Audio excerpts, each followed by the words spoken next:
Hello everyone. तो आज का हमारा टॉपिक है ईगो, जिसे हम लोग घमंड भी बोलते हैं, अहंकार भी बोलते हैं। तो सबसे पहले डिफाइन करते हैं यार, ये ईगो होता क्या है, या ये जो अहंकार है, घमंड है, ये होता क्या है। अगर आप डे टू डे लाइफ में बात करें तो हम लोग ईगो को कैसे यूज करते हैं या घमंड को कैसे यूज करते हैं। हम लोग बोलते हैं कि यार उस आदमी ने ना BMW खरीद ली, जब से BMW खरीदी है ना तब से बहुत घमंडी हो गया है वो। ये बहुत अमीर हो गया है तो घमंडी हो गया है, इसने ये अचीव कर लिया तो घमंडी हो गया है, इसके अंदर अहंकार आ गया है। लेकिन ये सिर्फ एक सेंस हुआ ईगो का। अगर आप लोग ये बोलते हैं कि मैं बहुत अमीर हूं और ये ईगो है, डेफिनेटली है। बट अगर कोई इंसान ये बोलता है कि मैं बहुत गरीब हूं और वो इसके साथ टच हो जाता है, इसके साथ कनेक्ट हो जाता है, तो ये भी तो ईगो ही है। ये भी एक ईगो ही है। ईगो क्या है? ईगो अगर मैं बहुत आसानी से बात करूं तो आपका परसेप्शन है आपको खुद को लेकर के, वो चाहे अच्छा हो चाहे बुरा हो, वो ईगो की कैटेगरी में ही आएगा। आपने जो मान लिया है अपनी जगह कि मैं ये हूं, मैं ये हूं, वो सब ईगो है। अब बात करें ईगो, फिर प्रॉब्लम क्या है ईगो के साथ में, या प्रॉब्लम है भी कि नहीं है। देखो यार, तुम अगर मुझसे बिल्कुल आंसर की उम्मीद कर रहे हो कि मैं तुम्हें बताऊंगा कि ईगो प्रॉब्लम है या नहीं है, तो मत करो और इस वीडियो को यहीं बंद कर दो। लेकिन अगर तुम खुद क्वेश्चनिंग माइंडसेट के साथ में खुद सोचना चाहते हो कि क्या है ईगो, क्या है, इज इट अ प्रॉब्लम, और ये चीज को समझने, या फिर क्या हूं मैं जिसको मैं चिपका हुआ बैठा हुआ हूं। अगर बहुत आसान भाषा में कहूं ना, ईगो जो मैं है, अहंकार है, ये ग्लू की तरह जो आप जाके चिपक जाते हो किसी भी चीज के साथ, अपनी मेमोरीज के साथ में, अपने अलग अलग चीजों के साथ में, अपने पैसों के साथ में, अपनी डिग्रियों के साथ में, वॉटेवर आसपास अपनी चीजों, अपने रिश्तों के साथ में। ये जो ग्लू है ना, यही ईगो है। आपने मान लिया कि ये सब मैं हूं, दिस इज मी। अब बात यह है कि मान लिया तो प्रॉब्लम क्या है? प्रॉब्लम यह है कि उस रास्ते पे आपको सफरिंग मिलना डेफिनेट है, परेशान होना डेफिनेट है, क्योंकि जो जो आपने मान लिया वो कभी ना कभी तो जाएगा। ठीक है, आसान भाषा में बात करता है। आपने क्या क्या माना? मेरे पास बहुत पैसा है। जैसे आपने मान लिया कि ये पैसा मेरा है, मैं हूं, जैसे ही आपने ये मान लिया तो अब उस पैसे के खोने का डर भी आ गया, क्योंकि मैंने उस पैसे में अपना मैं ढूंढ लिया है। या फिर कोई भी रिश्ते में, ये रिश्ता मैं हूं,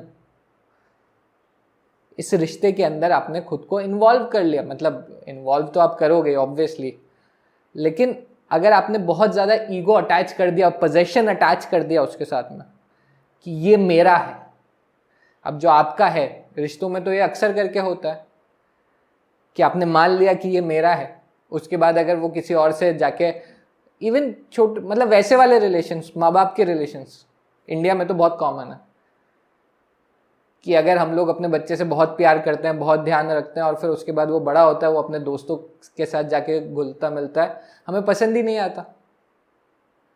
मतलब ये मैंने अपने आसपास बहुत ऑब्जर्व किया, आपके एक्सपीरियंसेस अलग हो सकते हैं, बट हमें लगता है कि यार हमारे बच्चे को जिसके लिए हमने इतना टाइम दिया है, वो अब हमें टाइम ही नहीं देना पसंद करता। तो आपने क्या कर लिया? आपने अपने आप को उस चीज के साथ में चिपका दिया। अब दूसरा क्वेश्चन, क्या बिना चिपकाए चीजें हो सकती हैं? क्या बिना ईगो के काम हो सकता है?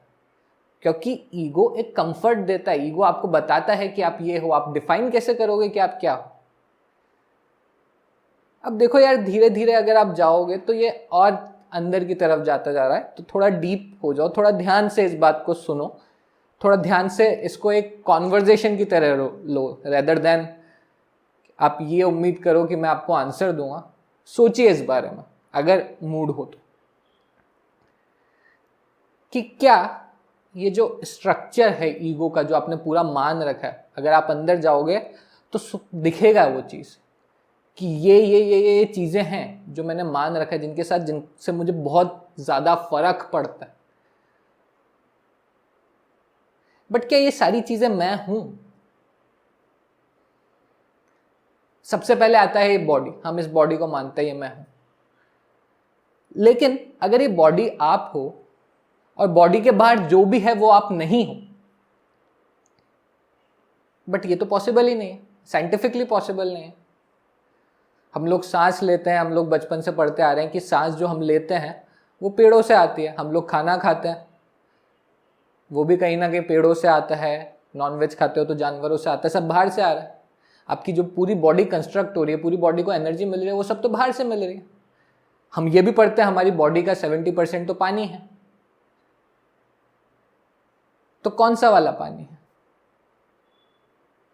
और वो पानी भी बॉडी के अंदर भी जाता है और बॉडी के बाहर भी निकलता है। तो अगर आप ये कहते हो कि मैं ये बॉडी हूं, तो इसमें कितने % सच्चाई है? अगर आपने इसके साथ अटैच कर लिया तो ये तो साइंटिफिकली प्रूवन है कि आप ये बॉडी तो हो ही नहीं, या फिर आप जो हो, जो भी अगर ये बॉडी है वो भी एक तरीके से इस नेचर की बनी हुई है, तो उस नेचर का ही पार्ट है। सो आप ये नहीं कह सकते कि मैं सिर्फ ये बॉडी हूं। अगर मैं बॉडी हूं तो मैं फिर सब कुछ हूं, क्योंकि ये पूरा नेचर हूं। अब दूसरी बात पे आता है, आप कहते हो ठीक है मैं बॉडी नहीं हूं। अब एक बहुत ही कॉन्सेप्चुअल बात आती है, मैं ये शरीर नहीं हूं, मैं ये आत्मा हूं। माय नेक्स्ट क्वेश्चन इज, आत्मा क्या है? अब प्रॉब्लम इधर क्या आती है, ज्यादातर केस में स्पिरिचुअलिटी के साथ में दिक्कत क्या आती है, मैं आपको कुछ भी बोलूं या किसी भी इंसान ने कुछ भी बोला हो, आप उसके साथ खुद के ईगो को चिपका लेते हो। जैसे कि बहुत जगह पे अलग अलग लोगों ने ये बोला ही नहीं है, उनसे पूछा कि यार मैं कौन हूं, उन्होंने ये कहा ही नहीं है कि मैं ये हूं। उन्होंने कहा मैं ये नहीं हूं, मैं ये नहीं हूं, मैं ये नहीं हूं, मैं ये नहीं हूं। There is a book of Ramana Maharshi, उनका फर्स्ट क्वेश्चन यही है, मतलब द बुक ऑडियो बुक भी मिल जाएगी, आप देख लेना कभी यूट्यूब पर, हु एम आई। तो फर्स्ट क्वेश्चन यही है, हु एम आई। उनका आंसर ये होता है मैं ये नहीं हूं, मैं ये नहीं हूं, मैं ये नहीं हूं, मैं ये नहीं हूं। वो बोलते ही नहीं है अब इसको छोड़ के जो भी है वो मैं हूं। क्यों? क्योंकि अगर आपको बोल दिया, जैसे कि बहुत लोगों का होता है मैं आत्मा हूं, तो उन्होंने उस सेंटेंस को पकड़ लिया है, मैं आत्मा हूं। अब जैसे ही आपने सेंटेंस को पकड़ा वैसे ही वो बन गया आपकी मेमोरी, और जैसे ही वो आपकी मेमोरी बना आपने बस उसको रट लिया उसको। ये वैसा ही है, आप बोलते हो मैं आत्मा हूं इज इक्विवेलेंट टू आप बोलते हो मैं शरीर हूं, कोई अंतर नहीं। इधर चिपको या उधर चिपको, चिपक गए ना जाके। और अगर कहने से बात होती तो सिर्फ कई बार सिर्फ इशारा बोलता है। जैसे एक उपनिषद के अंदर एक लाइन है, तुम वो हो, वो क्या डिफाइन ही नहीं किया, क्योंकि उनको पता है जैसे ही वो डिफाइन करेंगे, जैसे शब्द बीच में लेकर आएंगे, आप उसके चिपक जाओगे कि मैं ये हूं। लेकिन अगर ध्यान से ऑब्जर्व करो इस चीज को कि अगर मैं क्या हूं, ईगो क्या है, स्ट्रक्चर क्या है, तो आपको दिखेगा कि कुछ मैं अलग से है ही नहीं, ना बॉडी के लेवल पे ना माइंड के लेवल पे। अगर आपको यह बात क्लियर होती है कि माइंड में जो भी है वो सब थॉट्स हैं, वो लैंग्वेज है, तो ना तो वो लैंग्वेज आपकी है ना वो थॉट आपके है, क्योंकि आपके थॉट उसी तरीके के होंगे जैसे आपके आसपास की चीजें हो रही है। आपको जो भी कनेक्शंस लगते हैं ना वो कनेक्शंस आपके हैं।